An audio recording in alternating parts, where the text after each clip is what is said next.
how to insert rows and columns in Excel. Hey everyone, welcome back to the channel. If you are new here, don't forget to hit the subscribe button and turn on the notification bell to not miss any updates. So do you want to add extra rows and columns in a table in your Excel? Then you're in the right place. Let's get started. So open up your Excel file.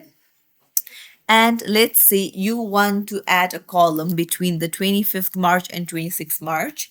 So you can go to the cell here, let's say cell 7, and then right click on it. And then you can see the insert option, just hit insert. So there you go. It's as simple as that. So this is how you insert the rows. You can select multiple if you want to add multiple rows.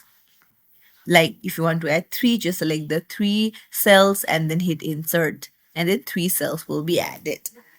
Now let's say you want to add column, then go to the ABCD cell at the top and then just right click on it and then hit insert.